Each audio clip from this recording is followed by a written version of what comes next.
Bueno, y ahora nos metemos en un tema apasionante, que a mí por lo menos me apasiona, me encanta. Primero la historia, y más la historia de nuestro país, y más llevado por un escritor, un historiador que tiene, me decía recién, más de 30 libros, o 30 libros más o menos, uno más, uno menos, no importa, que habla claramente de lo que ha sido su trabajo durante todo este tiempo. Estamos hablando de Juan Antonio Varese, que presenta el libro Comienzos de la pintura en Uruguay. Bienvenido, un placer, un gusto. Muchas gracias, un saludo y agradecimiento. Bueno, más o menos leyendo, indagando, esto comienza usted a descubrir y a observar de que detrás de la fotografía estaba la pintura.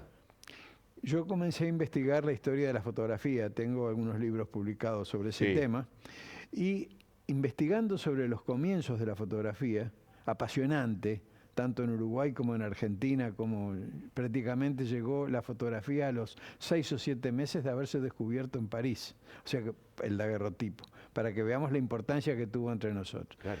Investigando sobre los primeros daguerrotipistas y fotógrafos llegados al país, me encuentro con que ponían avisos en los diarios anunciando a la población de Montevideo o de Buenos Aires que estaban dispuestos a sacar retratos.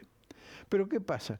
Me encuentro en la misma página con avisos de pintores que decían, pintor recién llegado de Francia o recién llegado de Italia, ofrece a los montevideanos o a los bonaerenses tomar retratos para registrar vuestro rostro para la inmortalidad, por ejemplo. Un aviso precioso, de un marketing casi genial. Como el de ahora. Lo que parecido al del siglo XXI. El de ahora contamos con medios técnicos, pero antes tenían que decir la frase exacta. Claro. Bueno, entonces quedé tan apasionado por estos avisos que dije, pero caramba, voy a anotar también los avisos de los fotógrafos, de los pintores. De los pintores. Y entonces, una vez terminada la historia de la fotografía, me encontré con un riquísimo material de avisos de pintores, de nombres que yo no conocía. Claro. Sí, ¿no? sí. Y que miraba por ahí en los libros de pintura y no los encontraba. Amadeo Gras, por ejemplo. Amadeo Gras. Bueno, Amadeo Gras, un extraordinario pintor, pero extraordinario pintor, que hizo casi todos los retratos de nuestros personajes de 1830 y 40, que después, viendo el éxito del daguerrotipo, se fue a París. Era francés él, ¿no? Sí. Lo que era un viaje en aquel momento, expresamente para aprender el daguerrotipo con nada menos que con Comte, que era el inventor. Y años después regresa al Uruguay y empieza a ofrecer avisos de un lado como pintor y de otro como daguerrotipista. Bueno, eso a mí me apasionó, me encandiló. Sí, y bueno, y ahí empecé a investigar un poco más. Cayetano Gallino. Cayetano Gallino, un extraordinario pintor italiano. Estamos hablando de un francés y un italiano. Sí, eran, sobre todo italianos después vinieron. Cayetano Gallino, un extraordinario retratista, inmortalizó la figura de Garibaldi y de Anita. En el libro figuran de un lado el retrato de Anita y del otro el de Garibaldi. ¿No? Garibaldi, un personaje, y además cuando estuvo viviendo en Montevideo, y bueno, y combatió con la Legión Italiana, y bueno, después se fue a Italia y combatió por la libertad de Italia. Bueno, un personaje extraordinario, pero retratado maravillosamente por Cayetano Gallino. ¿Y en qué hacían los retratos? Lo hacían al óleo. ¿Al óleo? Al óleo, sí. Porque hoy tenemos una variedad y un abanico de extraordinarias posibilidades. Claro, hoy, que está bueno. Sí, pero en aquel momento... yo precisamente, la finalidad de mi libro es que la gente valore lo que costaba realizar retratos en otro tiempo para valorar más lo que tenemos hoy. Totalmente. Además, yo me imagino, ¿no? Usted es pintor, ¿no? Y yo quiero retratar una foto de mi familia. En la época de hoy, le mando por la computadora, mire, Juan Antonio, tengo esta foto para que usted me haga un retrato, un cuadro. Y usted la va a hacer mirando la computadora. En aquel momento tenía que ir el pintor a la casa. Tenía que ir el pintor, se instalaba en la casa de la gente. Y claro, le venía muy bien el pintor. Claro. ¿No? Era tratado como un personaje, bueno, y ahí pasaba muchas veces, decía, no me inspiré del todo. Bueno, y se quedaba unos 15 días más. Sí, claro. Por eso, la fotografía y en cierto modo el retrato miniatura permitieron la democratización del retrato. Mira, Antes el retrato era solo para los grandes personajes, los reyes, los nobles, exacto. los que podían pagar esa estadía de los pintores. Pero con la llegada de la fotografía, del daguerrotipo, y con los inventos de la pintura en miniatura, en pequeños retratos, que voy a mostrar uno hoy, Ajá. se llamaba retratos miniatura, eso permitió la democratización y que mucha gente, ya los burgueses y gente así, de tipo de la Edad Media, pudieran tener su retrato. Y mirando la tapa del libro, ¿quién? O sea, seguramente con la editorial, ¿no? Pero ¿cómo se elige esta tapa? Esa tapa es extraordinaria porque representa lo que era una familia a mediados del siglo XIX. El señor era viudo y para demostrar que seguía a la mujer vigente y que habían logrado tener un retrato de ella, figura en medio de la representación del cuadro. O sea, la señora del cuadro había fallecido. Había fallecido. Y entonces está al lado del viudo, el viudo al lado del cuadro, ¿Sí? Y de los hijos. ¿Se dan cuenta? Era el concepto de familia típico del siglo XIX. Por eso es que la pintura, la fotografía, las artes, nos permiten también, son una especie de lección de historia, porque viendo eso sabemos qué sentimientos, cómo vivía la gente en aquella época. ¿Y cuánto el costo de una pintura esta, por ejemplo, para un pintor como para Grasso, para Galino? ¿Iban y pintaban y estaban tantos días o estaban tantas horas? Bueno, económicamente el costo era relativo porque muchas veces los pintores también hacían remates de sus obras, ¿no? O sorteos tipo como si fuera la lotería. Sí. Y eso permitía que la gente pudiera sacar sus retratos o tener algún paisaje, porque si uno quería tener un paisaje, ¿cómo iba a tener un paisaje con lo que costaba en aquellos tiempos? Claro. Entonces los pintores cada tanto hacían sorteos por la lotería. Y ahí era cuando ellos tenían la devolución Y ahí económica. cuando una persona de clase media o con muy pocos ingresos podía llegar a tener algún cuadro, algún paisaje en su casa. ¿Pero se podía vivir del arte en aquel momento? Bueno, los pintores se las ingeniaban. Verazzi, un italiano muy controvertido, que armó unos líos en la Argentina, que armó líos acá en el cementerio. ¿Cómo se promocionaba? Se hizo un autorretrato. Y con la misma ropa se instalaba en una galería, ponía el retrato y él se sentaba en la misma pose al lado. Entonces la gente pasaba y decía, mirá, igualito. Está igualito. Entonces entraba a preguntarle lo que costaba, cuándo podía sacarse un... Se dan cuenta que el ingenio siempre estuvo presente. Y eran maravillosos, Sí. En ese sentido, de la creatividad que tenía. Claro. Era maravilloso. Yo sinceramente fui el primer sorprendido. Investigar es una verdadera pasión. Entonces, ¿cuánto le llevó esta investigación? Usted estaba con el libro de la fotografía. Sí. Y bueno, yo voy agarrando los libros y a medida que investigo en un tema voy poniendo unos en la heladera y sacando otro para trabajar. Y después salen a veces juntos, ¿no? Y esto en realidad no puedo decir el tiempo en sí en concreto, me habrá llevado un año y poco. Un año y poco. Pero venía ya investigando con el material. ¿Y a dónde, o sea, con quién tenía la ayuda de la investigación? Porque usted tenía, digamos que, la punta del hilo, ¿no? Pero había que después desarrollarlo. Hay muchos investigadores de la historia del arte en el país. Consulté para la parte técnica con Carolina Porley, que es profesora de historia del arte. Claro, yo no soy, no tengo ese conocimiento técnico de la pintura. Entonces, claro, para usar un léxico adecuado, consulté con la investigadora Porley y también concurrí a los museos, visité el Museo de Artes Visuales, visité el Museo de Bellas Artes, el Cabildo de Montevideo, donde hay hermosas pinturas. Y una de las grandes sorpresas para los fernandinos, van a ver hoy la primera imagen existente y que se tomó de la Torre del Vigía. ¿Está ahí? ¿Lo tienen nuestros compañeros? Está en el libro. Está en el libro, pero Está ¿lo tienen nuestros compañeros en producción o...? Bueno, supongo que sí. Ah, bueno.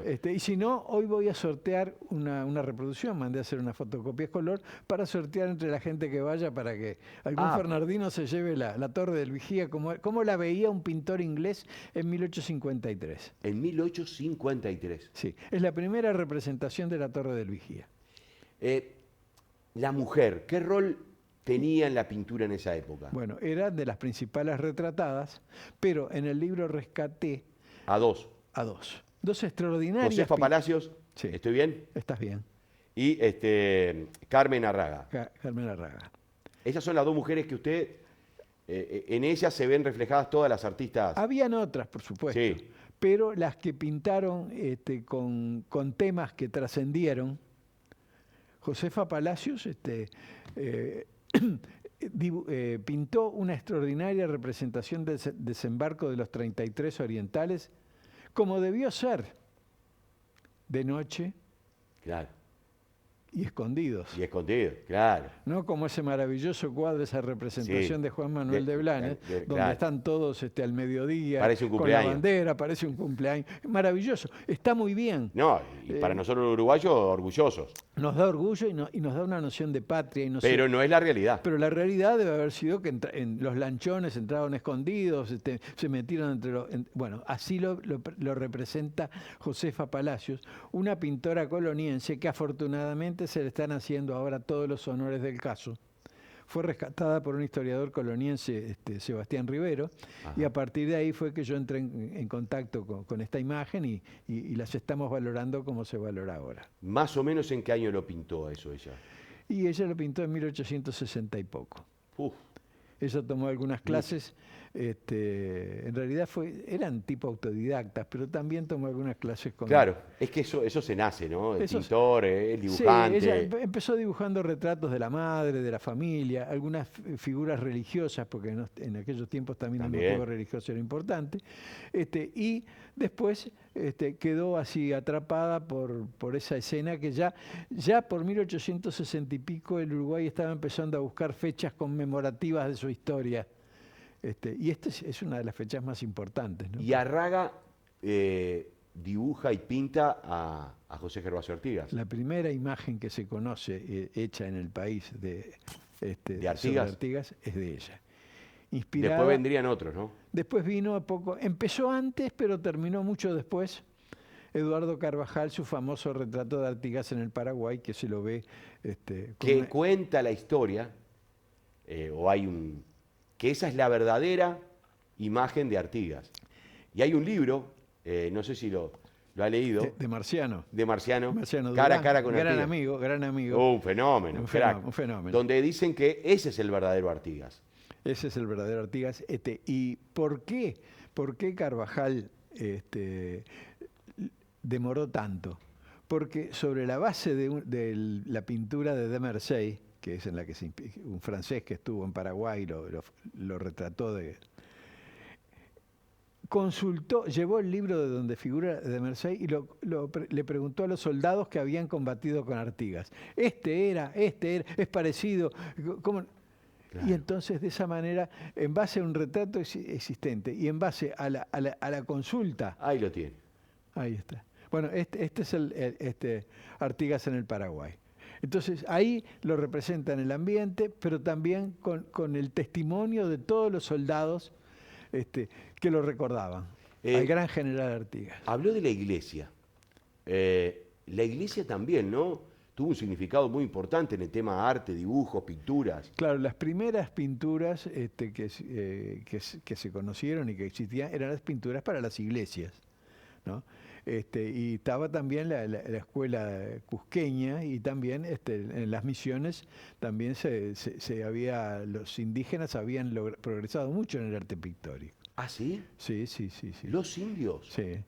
Las misiones jesuíticas. Claro, los sacerdotes les enseñaban a los indios. Claro, tallaban imágenes, hicieron pinturas, y eso venía y estaban en las iglesias. Por eso la pintura seglar, la pintura así de particulares, comienza un poco a raíz de lo que ¿Y investigamos. cómo se exponían, esta la guardé acá, cómo se exponían estas pinturas, este arte, si no había sala de exposiciones, no había galerías? Usted marcaba recién que había un pintor que se sentaba detrás de una vidriera, ponía su retrato y sentaba él y la gente pasaba y decía, mira qué bueno, me voy a hacer uno y le voy a pagar. ¿Y cómo exponían? ¿Cómo podían vender su producto? Otro pintor italiano había el que tenía su atelier ahí en la Plaza Matriz en Montevideo y todas las tardes a las 6 en punto sacaba 6 o 7 cuadros que los cambiaba para que la gente cuando saliera de la catedral pasara por ahí y viera las imágenes. Qué curioso. Otra forma eran los remates, eran los especies de remates o sorteos por la lotería. Ah, también. También.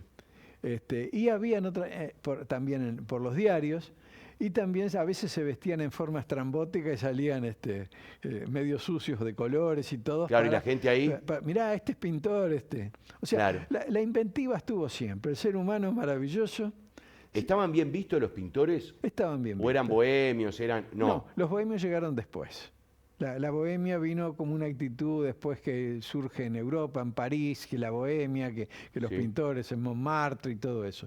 Los primeros pintores no podían ser bohemios porque si no, no hubieran sido contratados. ¿Y estaban catalogados de la alta sociedad? ¿Eran de un nivel alto o considerados más de abajo? Algunos eran invitados a las reuniones, a las fiestas, a las tertulias, y otros no tanto.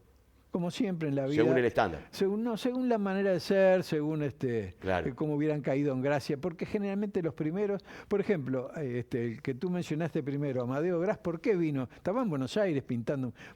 Porque viene a pintar el retrato de Rivera cuando era presidente. Ah, claro. Entonces, a raíz de ahí, lo contrata La Valleja y empieza... Es decir, y por supuesto eran invitados como grandes personajes en los salones, en las fiestas. Ahora, pintar a La Valleja o a Rivera, te temblaba el pulso, había que ser muy bueno. Si te quedaba mal algo, seguramente o lo hacías de nuevo o te deportaban. No. Siempre los pintaban bien. Siempre. La gran ventaja, ¿por qué terminó triunfando? Entre la fotografía Sí.